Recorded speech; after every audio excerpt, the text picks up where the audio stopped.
Hey, hi everyone, this is Mayank Kothari. Today we are going to look at this question in which we are going to calculate various types of ratios. पुराने videos में जितने भी concept videos में हमने अलग अलग तरह के रेशियोज देखे, उन सारे रेशियोज को अब प्रैक्टिकली इम्प्लीमेंट करेंगे और फाइंड आउट करेंगे.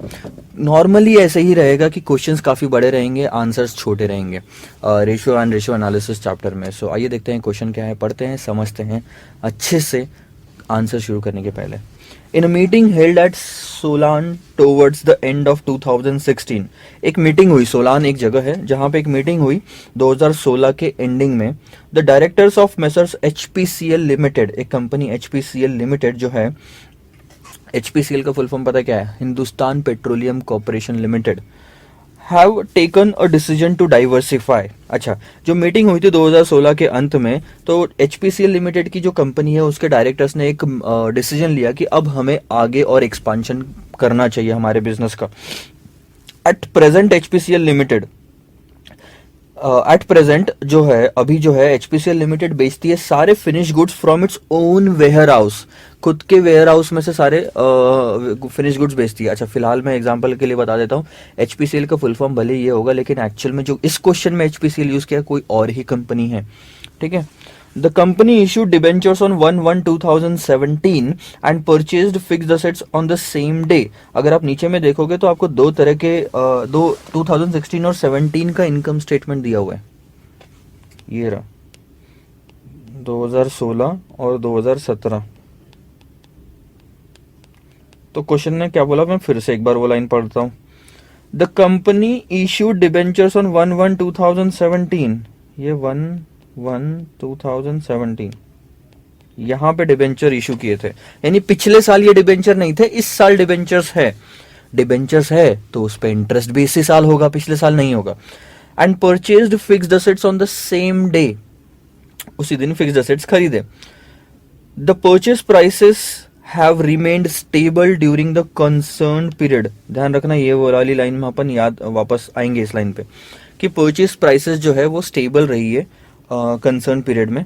Following information is provided to you. नीचे में आपको इनकम स्टेटमेंट दिया है, 2016-2017 की इंफॉर्मेशन है.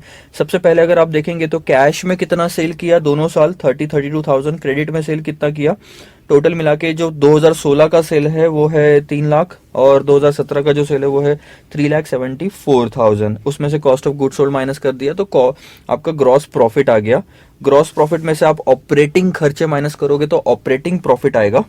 अच्छा, लेकिन उन्होंने ना खर्चा वो दिखाया नहीं है माइनस. हाँ ठीक है, ऑपरेटिंग प्रॉफिट माइनस करोगे तो ऑपरेटिंग प्रॉफिट आता है. और एक चीज इन्होंने ना थोड़ा सा प्रिंटिंग मिस्टेक कर दी यहाँ पे, मैं यहाँ पे अपने हाथ से लिख देता हूँ. This is interest on debenture.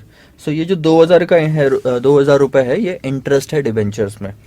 ठीक है. सो ऑपरेटिंग एक्सपेंसेस सिर्फ इतने ही है, ये मान के चलना. नीचे वाला जो है लास्ट वाला एक्सपेंस 2000 रुपए का, वो है फाइनेंसिंग एक्सपेंसेस. ठीक है. नेट प्रॉफिट आपको दिया है 15,000 और 17,000 का एग्जाम्पल. अब अच्छा, एक और चीज मैं आपको बताता हूँ. अगर आपको यहाँ पे ऑपरेटिंग प्रॉफिट निकालना होता तो आप क्या करते? सर ऑपरेटिंग प्रॉफिट कैसे निकालते पता है? Operating profit is nothing but gross profit में से ऑपरेटिंग एक्सपेंसेस आप माइनस कर दो. ग्रॉस प्रॉफिट कितना है हमारा क्वेश्चन में? 64,000 का. 64,000 का ग्रॉस प्रॉफिट है. और ऑपरेटिंग एक्सपेंसेस कितने पता है? ये वाले, यानी कि 49,000 यहाँ पे. सो 64 में से 49 माइनस करोगे तो 15,000 बचता है ये. और क्योंकि फाइनेंसिंग एक्सपेंसेस कुछ भी नहीं है तो हमारा ऑपरेटिंग प्रॉफिट और नेट प्रॉफिट 2016 में सेम है.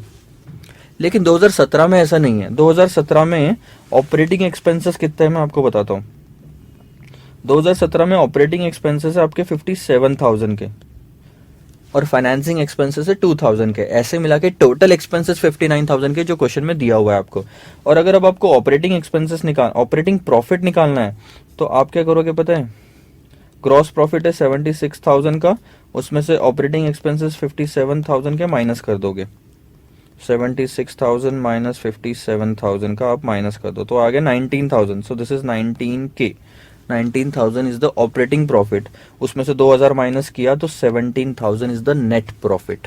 ये चीज याद रखना, आगे काम आएगी. आगे क्वेश्चन को हम पढ़ते हैं. अब देखो, फिक्स्ड असेट्स आपको दिया हुआ है 2016 के एंड में 30,000 का, 2017 के एंड में 40,000 का। तो ये जो 10,000 का एक्स्ट्रा खरीदा, ये 1 जनवरी 2017 को खरीदा, ये क्वेश्चन में लिखा हुआ था। ये देखो, कहाँ है, purchased fixed assets on the same day, purchased fixed assets on the same day. आगे बढ़ते हैं। फिक्स्ड असेट्स दिया है, उसके बाद में रिसीवेबल्स दिया है यानी कि डेटर्स, कैश एट बैंक दिया है, स्टॉक आपको दिया है, और टोटल दिया है करंट असेट्स की 1,20,000। इन्होंने पूरा ऐसे अच्छे से लिखा नहीं है लेकिन ठीक है। और नीचे में आपको दिया है पेबल्स, पेबल्स टोटल है 50,000, तो 1,20,000 करंट असेट्स, 50,000 करंट लाइबिलिटी। तो बैलेंस जो वर्किंग कैपिटल जो आ रहा है वो है आपका 70,000 का। दिस इज वर्किंग कैपिटल 70,000 का, ठीक है। टोटल असेट्स आपके इस तरह से 1,00,000 के हो गए। रिप्रेजेंटेड बाय लाइबिलिटीज में शेयर कैपिटल है आपका 75,000 का, रिजर्व एंड सरप्लस 25,000 का, डिबेंचर 2016 में कुछ भी नहीं है, लेकिन डिबेंचर 2017 में है 30,000 का, जैसे कि क्वेश्चन में लिखा हुआ था कि सेकंड ईयर में ही डिबेंचर्स है, फर्स्ट ईयर में नहीं था। ओके, अब आपको निकालना क्या है क्वेश्चन में, ध्यान दो। You are required to calculate the following ratios for the year 2016 और 17, दोनों साल का। ग्रॉस प्रॉफिट रेशियो निकालो, operating expenses to sales ratio निकालो, ऑपरेटिंग प्रॉफिट रेशियो निकालो। अब पता है ये तीनों के तीनों एक्सपेंसेस में डिवीजन में सेल्स ही आएगा। Gross profit ratio is gross profit divided by sales, operating expenses to sales ratio is operating expenses divided by sales, operating profit ratio is operating profit divided by sales. Capital turnover ratio, ये जो fourth वाला type था ना हमारा, fourth वाला जो type था ये वो है, ठीक है। Capital turnover ratio, stock turnover ratio, ये हमारा थर्ड सेकंड टाइप वाले रेशियोज है आई थिंक। हाँ, ये सेकंड टाइप ऑफ रेशियोज थे, टर्नओवर रेशियोज नहीं, सेकंड नहीं थर्ड है, sorry, third type of ratios थे हमारे, एक्टिविटी, इफिशिएंसी, परफॉर्मेंस और टर्नओवर रेशियोज, उसमें हमने ये देखा था। और जो सिक्स्थ है net profit to net worth ratio, ये फोर्थ वाले में आ जाएगा। रिसीवेबल कलेक्शन पीरियड, ये आपका टर्नओवर रेशियोज में आएगा थर्ड में। सो मोस्टली थर्ड और फोर्थ रेशियोज से रिलेटेड है हम। अच्छा, नीचे एक बार मैं पढ़ लेता हूँ लास्ट में, फिर हम वापस जाएंगे फॉर्मूलेस पे। Ratio relating to capital employed should be based on the capital at the end of the year. ऐसा क्यों लिखा स्टेटमेंट में?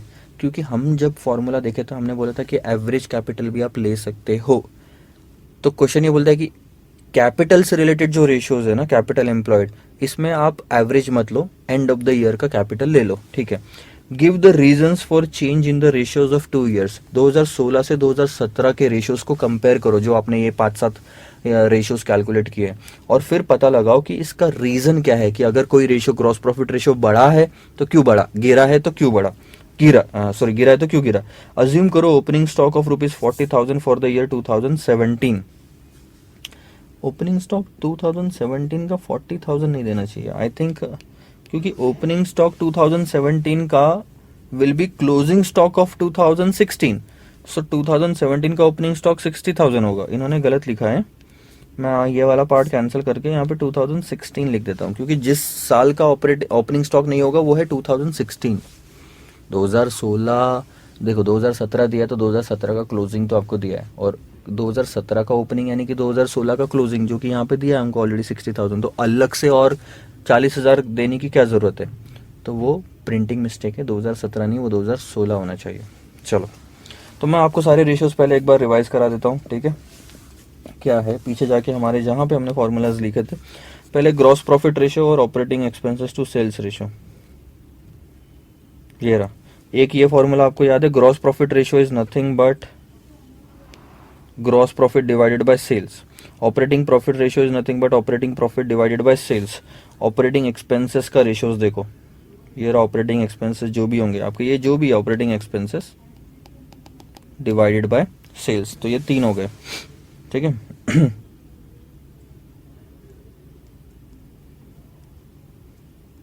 और क्या था आपका, कैपिटल टर्नओवर और स्टॉक टर्नओवर। यहाँ आ जाओ, कैपिटल टर्नओवर रेशियो, ये रहा आपका कैपिटल टर्नओवर रेशियो। इसमें आप क्या लोगे, sales divided by net assets.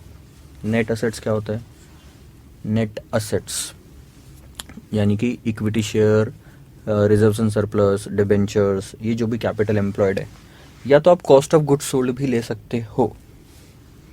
और उसके बाद में उन्होंने स्टॉक टर्नओवर रेशो बोला, ये रहा स्टॉक टर्नओवर रेशो, जिसमें आपने कॉस्ट ऑफ गुड्स सोल्ड लेना है। याद रखना कॉस्ट ऑफ गुड्स सोल्ड ज़्यादा इंपॉर्टेंट है, डिवाइडेड बाय एवरेज इन्वेंट्री। ठीक है सर, एवरेज इन्वेंट्री ले लेंगे। अब उसके बाद में net profit ratio, net profit ratio, net profit to net worth ratio, ये कहाँ मिलेगा आपको मैं बताता हूँ। प्रॉफिटेबिलिटी रेशियोज में आएगा ना अपना ये। Net profit to net worth ratio is this, ये वाला जो पार्ट है, return on equity. Net profit यानी कि रिटर्न, अच्छा यहाँ फॉर्मूला अगर अपने पास होगा तो मैं आपको बताता हूँ। रिटर्न ऑन इक्विटी ये रहा, इसी को आप बोलते हो net profit ratio, net profit to net worth ratio. ये देखो आपको दिख रहा है यहाँ पे एक चीज, ये है नेट वर्थ डिनोमिनेटर में, और ये है नेट प्रॉफिट न्यूमरेटर में। तो एक तरह से मतलब तो वही हुआ, भली वर्डिंग्स बदल दी क्वेश्चन ने। नेट प्रॉफिट ऊपर, नीचे नेट वर्थ, यानी कि रिटर्न ऑन इक्विटी। ठीक है, उसके बाद में receivable collection period. Receivable collection period भी हमने एक वीडियो में देखा था कि कैसे रिसीवेबल कलेक्शन पीरियड निकालना है। सो ये सारी चीज़ें हम अब कैलकुलेट करेंगे एक एक करके। सबसे पहले मैं यहाँ पे 2016 2017, 1 सेकेंड, तो सबसे पहले ले लेता हूँ gross profit ratio is gross profit divided by sales into 100।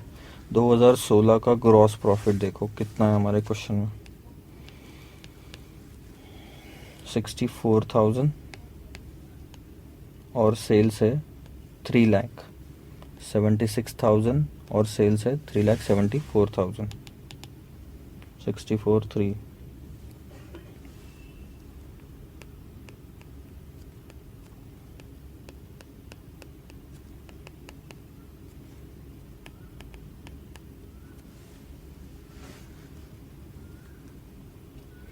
374।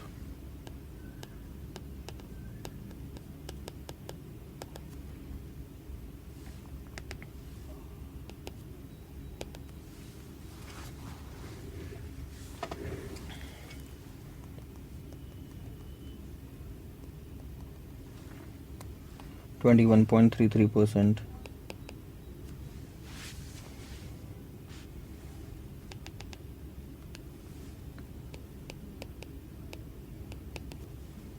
दूसरा 76,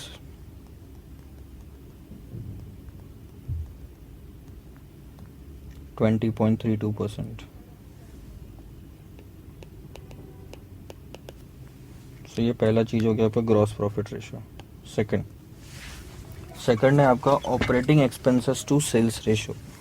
सो ऑपरेटिंग, यार ये seat,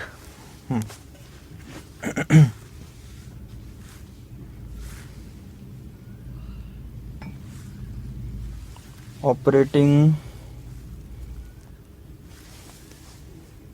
expenses to sales ratio,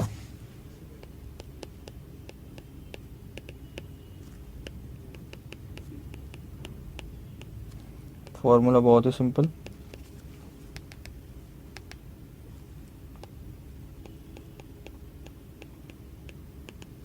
operating expenses divided by sales into 100। So operating expenses देखो क्या है, आपको यहाँ पे क्लियरली लिखा हुआ है एक ही लाइन में, ऑपरेटिंग एक्सपेंसेस ये वाला पार्ट है, ठीक है, जो कि है 49,000 यहाँ पे, और हमने क्वेश्चन डिस्कस किया था तब देखा था, और 2017 में वो है 57,000 के ऑपरेटिंग एक्सपेंसेस। सो 49,000 एंड 57,000, यहाँ लिख लिया मैंने 49,000 divided by 57,000 divided by into 100 .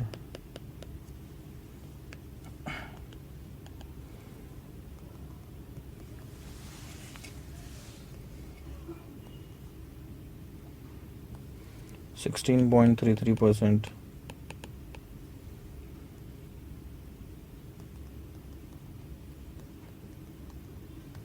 15.24%.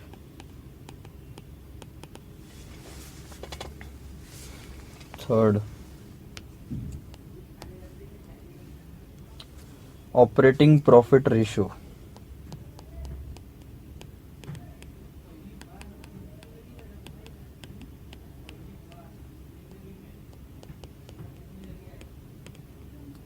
Operating profit divided by sales into 100. ध्यान देना ऑपरेटिंग प्रॉफिट क्या है. 2016 में ऑपरेटिंग प्रॉफिट और नेट प्रॉफिट दोनों सेम है क्योंकि बीच में फाइनेंसिंग एक्सपेंसेस कुछ भी नहीं है. So that is 15,000. बट 2017 में ऑपरेटिंग प्रॉफिट कितना आएगा आपका 19,000, जो हमने कैलकुलेट किया था यहाँ पे स्टार्टिंग में 19,000 का, क्योंकि 2000 के आपके फाइनेंसिंग एक्सपेंसेस है, उसके बाद नेट प्रॉफिट आता है. सो 15,000 और 19,000 is our answer. 15,000 divided by 3 lakhs, 19,000 divided by 3,74,000.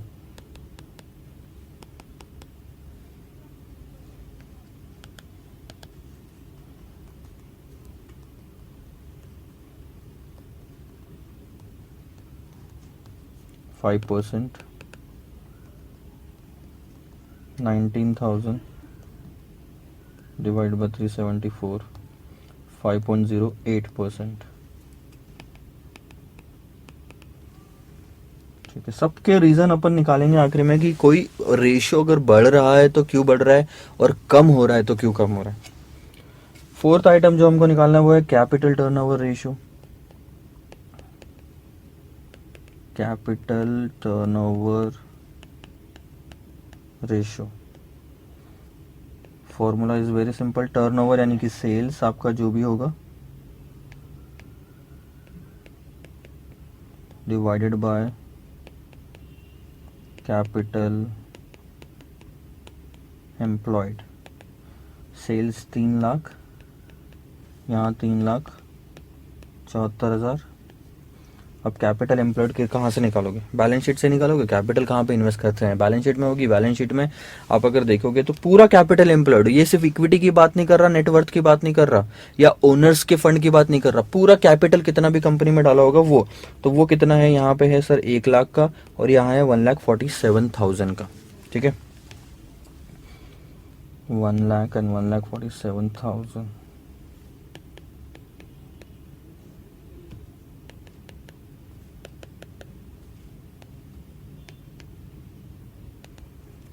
सो ये तो 3 टाइम्स आ गया. ये टाइम्स में आता है, ये परसेंटेज में नहीं आता.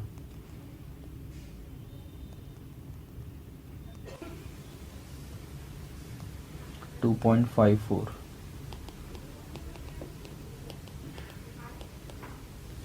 That's it. चारों हो गए, पांचवा देखो.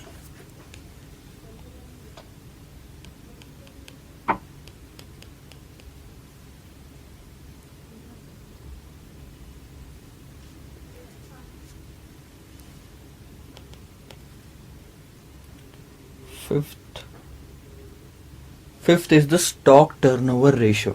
ध्यान देना, स्टॉक टर्नओवर रेशियो क्या हो गया. मैं आपको सारे मीनिंग आखिरी में बताऊंगा कि इसका मतलब क्या होता है. ठीक है, तो फिलहाल सिर्फ हम कैलकुलेशन कर रहे हैं. और प्लीज एक चीज बिल्कुल गलत ये मत करना कि आप बिना खुद ने सॉल्व किए अगर आप ये वीडियो देख रहे हैं और ये आंसर देख रहे हैं तो कोई फायदा नहीं होने वाला. आप खुद पहले सॉल्व करके देखो, आपको जमता नहीं जमता, जहां पे गलतियां हुई है उसमें आपको ये वीडियो हेल्प करेगा. कहीं भी आगे आने वाले जितने भी क्वेश्चंस है, सारे क्वेश्चंस के टाइम पे तो भी एटलीस्ट खुद सारे कैलकुलेशन करके देखो. कॉन्सेप्ट वाली वीडियो देख लेना, वही तो फॉर्मूला अब उठा के डालना है. अब अपन को वापस फॉर्मूला डिस्कस करना है क्या, नहीं करना वापस फॉर्मूला डिस्कस सारा का सारा. हम एक बार कैलकुलेट करने के बाद में वापस डिस्कस करेंगे, लेकिन पहले आपने खुद ने ट्राई करना है. स्टॉक टर्नओवर रेशियो क्या बोलता है, याद रखो. स्टॉक टर्नओवर रेशियो में what is more important to the stock is cost of goods sold and not the stock. ठीक है, and divided by average stock. So cost of goods sold for 2016 and 17, ये दो figure आएगी cost of goods sold की, 2,36,000 and 2,19,000.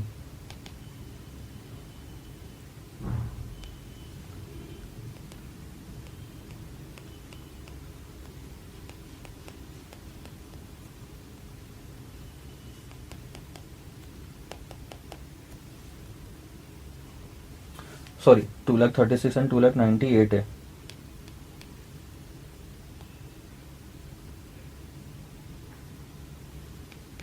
This is going to be 2,98,000। Average stock कैसे निकालते हैं? Average stock is nothing but opening stock plus closing stock. देखो साल,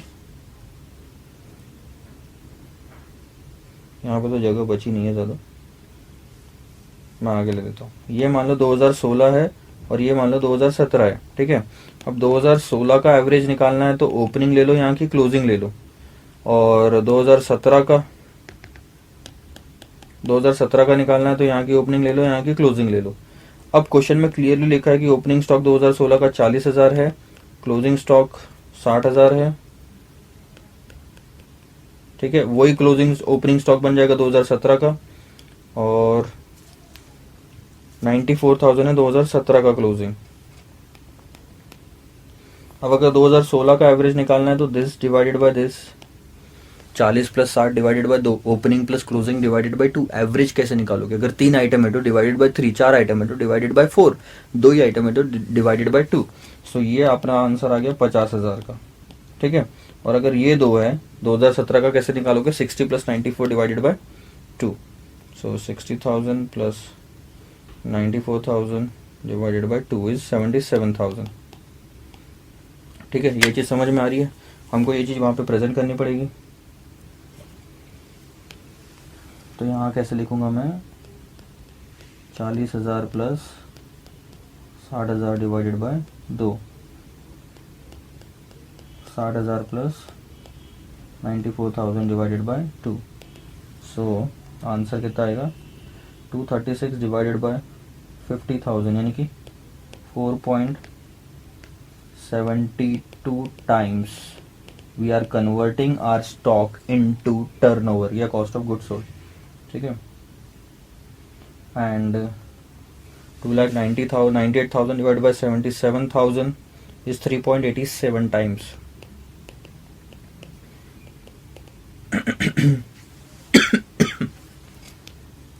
सबका मीनिंग निकालेंगे। 6th item is net profit to net worth ratio.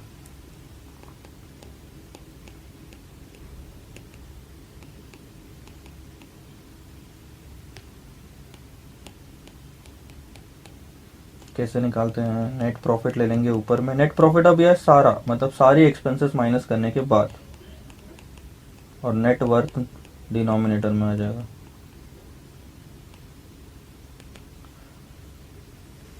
Net profit देखो last में दिया हुआ है 15,000 और 17,000, ठीक है। और अगर यहाँ पे आप नेट वर्थ देखोगे तो नेट वर्थ में सिर्फ 2 ही चीज़ें आती है, वो है शेयर कैपिटल और रिजर्व्स एंड सरप्लस। अगर लॉसेस है कंपनी में तो वो माइनस हो जाता है, प्रॉफिट है तो वो ऐड होता है, ये चीज़ याद रखना। सो नेट वर्थ हमारे लिए इस बार 2016 में 1 लाख का है, और यहाँ पे है ये 1,17,000 का, यानी कि 75 प्लस 42,000। डिबेंचर इंक्लूड मत करना, डिबेंचर इंक्लूड कर लोगे तो वो कैपिटल एम्प्लॉयड बन जाएगा, नेट वर्थ नहीं बनेगा।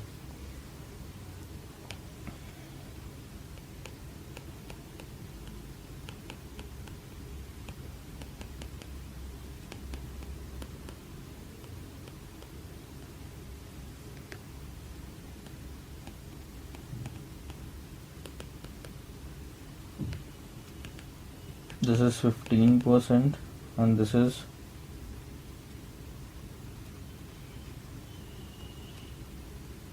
14.53%.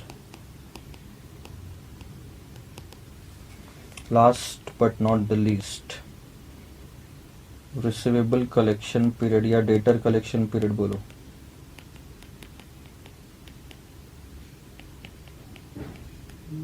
फॉर्मूला क्या आता है? रिसीवेबल कलेक्शन पीरियड वाले कॉन्सेप्ट वाली वीडियो में हमने देखा था कि कलेक्शन पीरियड निकालने के, आज अगर हमने सेल किया तो पैसा कितने दिन में वापस आ रहा है। ये कैसे निकालेंगे हम?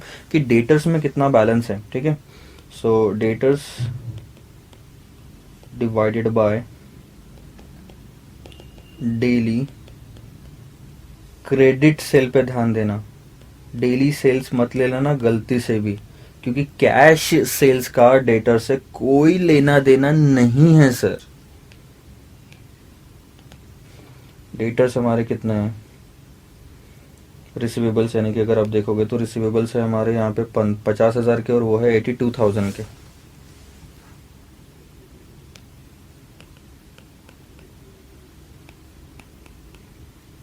सर एक डाउट मन में आया है, वो डाउट ये है कि सर हम यहाँ पे एवरेज डेटर नहीं ले सकते थे क्या? जैसे एवरेज स्टॉक लिया, ले सकते थे आप यहाँ पे एवरेज डेटर ले सकते थे एक, मगर दिया हो इंफॉर्मेशन आपको प्रॉपर तो आप ले सकते हो।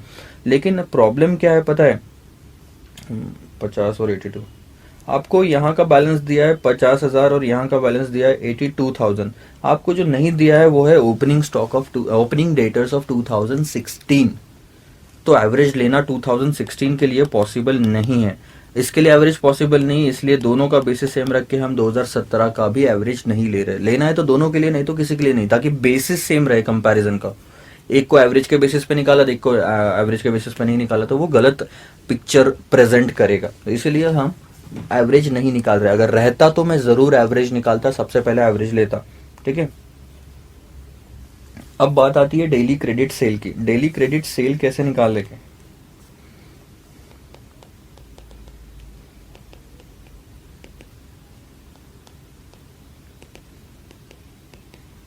Total credit sales divided by 365। साल भर में कितना क्रेडिट सेल हुआ वो पता कर लो, डिवाइडेड बाय 365 कर लो, तो आपको पता चल जाएगा एक दिन में कितना क्रेडिट सेल करते हो। तो वो यहाँ पे लिख पाएंगे बाद में। मैं यहाँ पे ले रहा हूँ टोटल क्रेडिट सेल।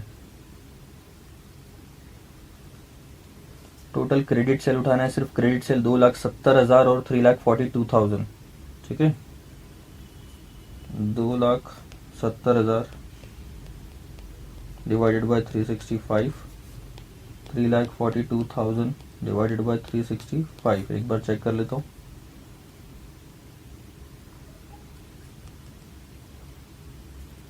यहाँ पे मैं फाइनल आंसर निकालूंगा, 2,70,000 डिवाइड बाई 365 यानी कि 739.73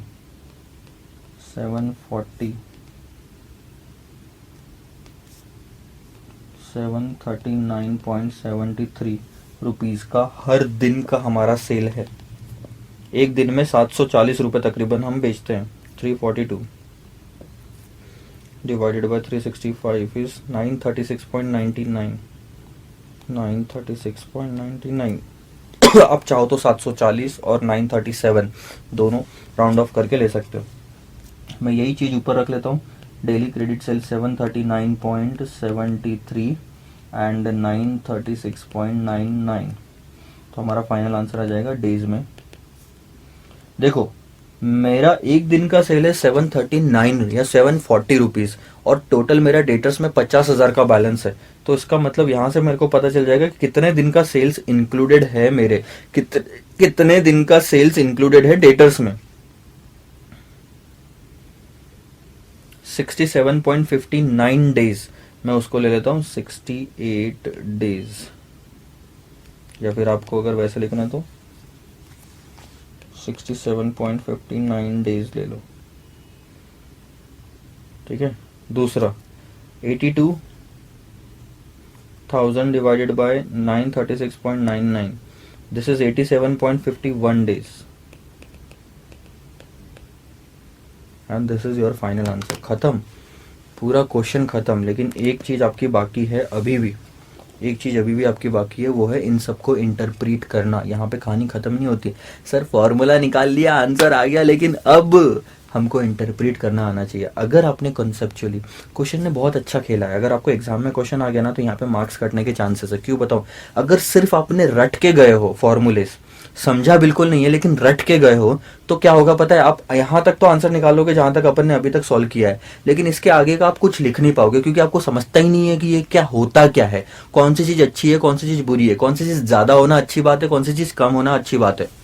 ये आपको समझता नहीं है और आप लिख नहीं पाओगे और इससे आपके मार्क्स कट जाएंगे। इसीलिए कॉन्सेप्ट्स पे ध्यान देना ज़्यादा ज़रूरी है, सिर्फ फॉर्मूला नहीं। आओ मैं आपको साथ साथ में बताऊंगा और आप लिखते जाओगे। मैं डिक्टेट करने वाला हूँ, अभी ये चीज़ मैं लिखने वाला नहीं हूँ। ठीक है, सो डिक्टेट कर रहा हूँ 2016-17। सबसे पहले देखो ग्रॉस प्रॉफिट रेशियो, तो मैं आपको डिक्टेट करूंगा और आपको लिखना है, ठीक है, ध्यान दो। ग्रॉस प्रॉफिट रेशियो पहला आइटम है, और ग्रॉस प्रॉफिट रेशियो अगर आप देख रहे हैं तो वो डिक्रीज हो रहा है, वो बढ़ नहीं रहा। Even if the sales are increased, sales have increased, sales अगर आप देखोगे तो 3 लाख का 3,74,000 हो गया, 74,000, but still the gross profit ratio has been decreased. लिखेंगे आप अपनी बुक में, there is a decrease in the gross profit ratio. There is a decrease in the gross profit ratio which might be due to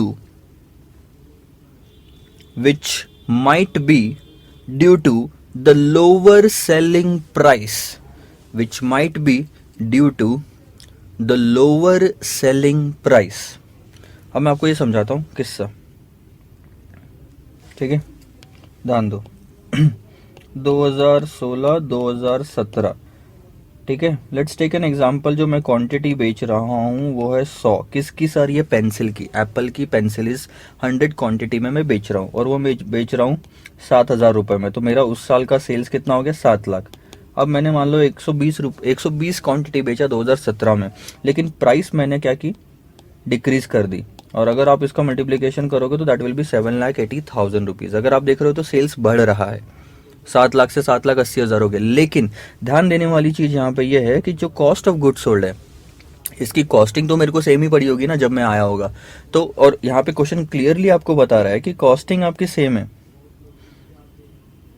अगर आप ध्यान से देखोगे तो purchase prices have remained stable, ठीक है, the purchase prices have remained stable, मतलब ये जो जितने में भी मैंने ये खरीदा होगा ना वो सेम है। So let's take an example कि मैंने ये खरीदा था 6,000 रुपए में, मैंने ये खरीदा था 6,000 रुपए में, तो मेरी उस साल की कॉस्टिंग कितनी होगी? 6 लाख। 6,000 इंटू 100, तो मेरा प्रॉफिट कितना हो गया? 1 लाख का। अब दूसरे 6 लाख। अब अगर आप देखोगे 2017 में तो 6,000 into 120 is 7,20,000 and the profit is 60,000। तो अगर आप रेशियो निकालोगे तो 1 लाख का 7 लाख पे निकालोगे, और 60,000 का 7,80,000 रुपये निकालोगे, तो ऑब्वियस सी बात है आपका परसेंटेज जो है ग्रॉस प्रॉफिट का वो कम आएगा। इवन इफ आपको दिख रहा है कि सेल्स बढ़ रहा है, सेल्स भले ही बढ़ रहा होगा, लेकिन आपका प्राइस आपने कम करने की वजह से आपका ग्रॉस प्रॉफिट रेशियो कम आ रहा है। सेकंड आइटम लिखो नीचे, नेक्स्ट लाइन में लिखना, the operating expense ratio has also been decreased. The operating expense ratio has also been decreased, and this might be due to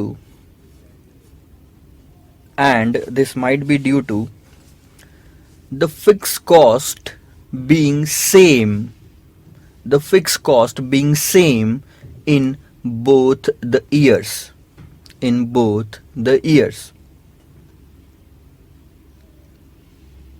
ठीक है, ध्यान दो। मैंने आपको एग्जांपल दिया था ये पेंसिल वाला। अब मान लो जहाँ पे मैं ये पेंसिल बनाता हूँ वो एक जगह है, उस जगह का मैं रेंट पे करता हूँ 50,000 रुपीज़। तो मैं 100 यूनिट वहाँ पे साल भर में बनाऊँ या 120 यूनिट बनाऊँ, रेंट तो डिसाइड होता है जगह के हिसाब से, और मैंने उतनी ही जगह में 120 यूनिट बना के बेचे। तो मेरी जो कॉस्टिंग है रेंट की, ऑपरेटिंग एक्सपेंसेस की, वो 50,000 ही है दोनों साल में।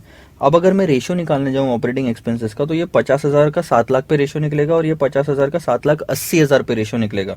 देखो 50,000 का 7 लाख पे अगर आप रेशियो निकालते हो तो दैट गोज टू 7.14%, ठीक है, और 50,000 का अगर आप 7,80,000 पे रेशियो निकालते हो तो दैट गोज टू 6.41%। तो देख रहे हो आपका ऑपरेटिंग एक्सपेंस रेशियो गिरा, क्योंकि फिक्स कॉस्ट आपकी सेम थी दोनों साल में, वेरिएबल कॉस्ट से फर्क नहीं पड़ेगा, ठीक है। थर्ड आइटम देखो, ऑपरेटिंग प्रॉफिट रेशियो लिखेंगे उसके बारे में। Operating profit ratio is same in both the years. 5% और 5.08% ऑलमोस्ट सेम है, ठीक है। Operating profit ratio is same in both the years, and this might be due to the offsetting impact of the decrease in gross profit ratio and the decrease in operating expenses ratio. The decrease in gross profit ratio and the decrease in operating profit expense ratio. मैं फिर से repeat कर रहा हूँ. Operating profit ratio is same in both the years, and this might be due to the offsetting impact of the decrease in the gross profit ratio and the decrease in the operating expenses ratio. Fourth item next line में लिखेंगे. Capital turnover ratio. Capital turnover ratio का मतलब क्या होता है? पहले साल का कैपिटल टर्नओवर रेशियो है 3 टाइम्स, यानी कि 1 रुपया अगर आपने कंपनी में डाला तो उसको आपने 3 रुपए के सेल्स में कन्वर्ट किया. बहुत ही अच्छी बात है. लेकिन दूसरे साल अगर आप देखोगे तो आपका कैपिटल टर्नओवर रेशियो कम हो गया, जो कि बुरी बात है. 1 रुपए को आपने सिर्फ 2.5 रुपए के सेल्स में कन्वर्ट किया. आप अच्छी तरह से उस 1 रुपए को यूज नहीं कर पाए. मैं एग्जाम्पल के तौर पर बताता हूं. 1 रुपए को 3 रुपए में कन्वर्ट करना सेल्स में और 1 रुपए को 2.5 रुपए में कन्वर्ट करना बुरी बात है. 2.5 रुपए. जैसे कि मान लो मेरा कैमरा है, मैं मोबाइल फोन है. अब मैं एक मोबाइल फोन है 2016 में मैंने उससे 1000 फोटोज खींची. तो एक मोबाइल फोन से 1000 फोटोज खींचना, 2017 में मैंने एक मोबाइल फोन से 800 फोटोज खींची, 800 फोटोज खींची. बुरी बात है ना? मैं इफेक्टिवली यूज किया हूं क्या? मैंने सेकंड ईयर में मैंने कैमरे को इफेक्टिवली यूज नहीं किया, क्योंकि मैंने कम फोटोज खींची. सेम तरह से फर्स्ट ईयर में जो 1 रुपए कंपनी में डाला होगा आपने एज अ कैपिटल, उसको 3 रुपए के सेल्स में कन्वर्ट किया था.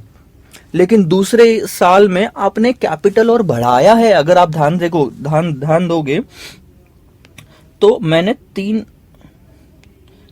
1 लाख का कैपिटल था, 1,47,000 का कर दिया. एक्स्ट्रा एडिशनल जो कैपिटल मैंने डाला उससे कोई फायदा नहीं हुआ मुझे. जो मैंने एडिशनल कैपिटल डाला उसको मैं एडिशनल रेवेन्यू में ज्यादा कन्वर्ट नहीं कर पाया. उल्टा ये हुआ कि भैया 1 रुपए को मैं सिर्फ 2.5 रुपए के सेल्स में कन्वर्ट कर पाया. लिखेंगे आप. The decrease in the capital turnover ratio indicates that the decrease in the capital turnover ratio indicates that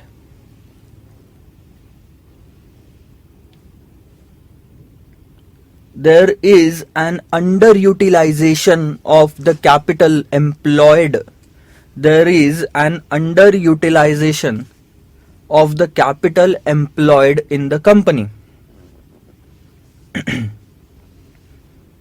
In 2017 as compared to 2016. या तो आप ये लिख सकते हो, there is an under utilization of capital employed in 2017 as compared to 2016. या तो आप ये भी लिख सकते हो कि the additional capital employed in 2017 is not utilized properly. ठीक है, नेक्स्ट इस पे मूव ऑन करते हैं. Stock turnover ratios. ये है आपका 50,000 एवरेज और ये है आपका 77,000 एवरेज स्टॉक. ठीक है, अगर आप अभी देखोगे तो स्टॉक टर्नओवर रेशियो आपका कम हो गया एज कम्पेयर टू 2016. ठीक है, और ये क्यों पता है? क्योंकि आपने स्टॉक में ओवर इन्वेस्टमेंट कर दिया, ज़्यादा इन्वेस्टमेंट कर दिया. आपका एवरेज स्टॉक जो आपका जो पैसा फंसा रहता था स्टॉक में तो 2016 में वो है 50,000 रुपये. सिर्फ 50,000 रुपये का स्टॉक आप साल भर मेंटेन करके रखते थे. लेकिन 2017 में आपने ज़्यादा इन्वेस्टमेंट कर दिया, स्टॉक और लाके रख दिया, तो 77,000 रुपये 77,000 रुपीज़ का आपका पैसा फंसा हुआ था साल भर में, तो आप उसको इफेक्टिवली कन्वर्ट नहीं कर पाए. इससे अच्छा तो यही होता है आप 50,000 रुपये का स्टॉक रखते, साल भर 50,000 का स्टॉक रखते, 27,000 रुपये कहीं और निकाल के कहीं और इन्वेस्ट करते. लिखेंगे the lower stock turnover ratio in 2017. The lower stock turnover ratio in 2017 is due to the lower stock turnover ratio in 2017 is due to over investment in the stock, over investment in the average stock. क्योंकि आपने ज्यादा invest करके रख लिया, तो इतना ज्यादा भी इन्वेस्टमेंट नहीं करना चाहिए हमने, ये मतलब होता है. स्टॉक टर्नओवर रेशियो, स्टॉक कम से कम हो अच्छी बात है, कम से कम स्टॉक में आप ज़्यादा टर्नओवर अगर कर पा रहे हो तो that is good part. Sixth point अगर आप देखोगे, net profit to net worth ratio लिखेंगे उसके बारे में। आज से उसके बारे में ज़्यादा लिखने लायक कुछ है नहीं।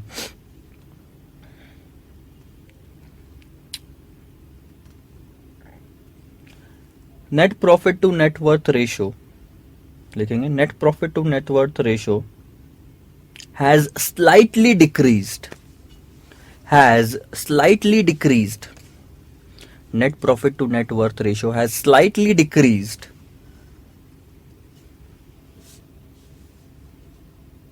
which can be considered as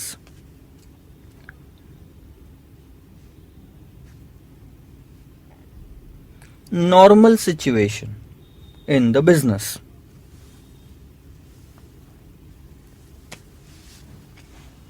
normal situation in the fluctuating business या फ्लक्चुएटिंग इकोनॉमिक कंडीशन। लास्ट वाले पार्ट के बारे में अच्छे से लिखो। रिसीवेबल कलेक्शन पीरियड आपका बढ़ गया और ये बुरी बात है।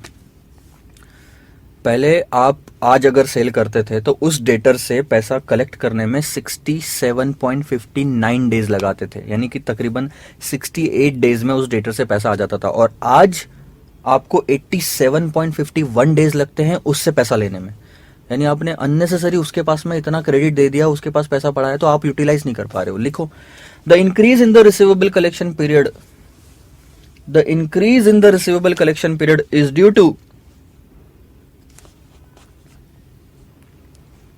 द लिबरल बिहेवियर, बिहेवियर मत बोलो, बिहेवियर बोल सकते, चलो ठीक है।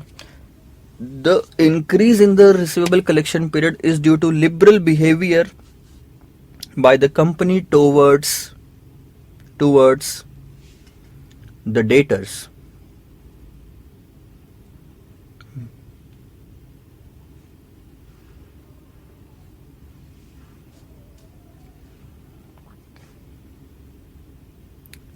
The increase in the receivable collection period is due to the liberal behavior of the company towards the debtors, which has increased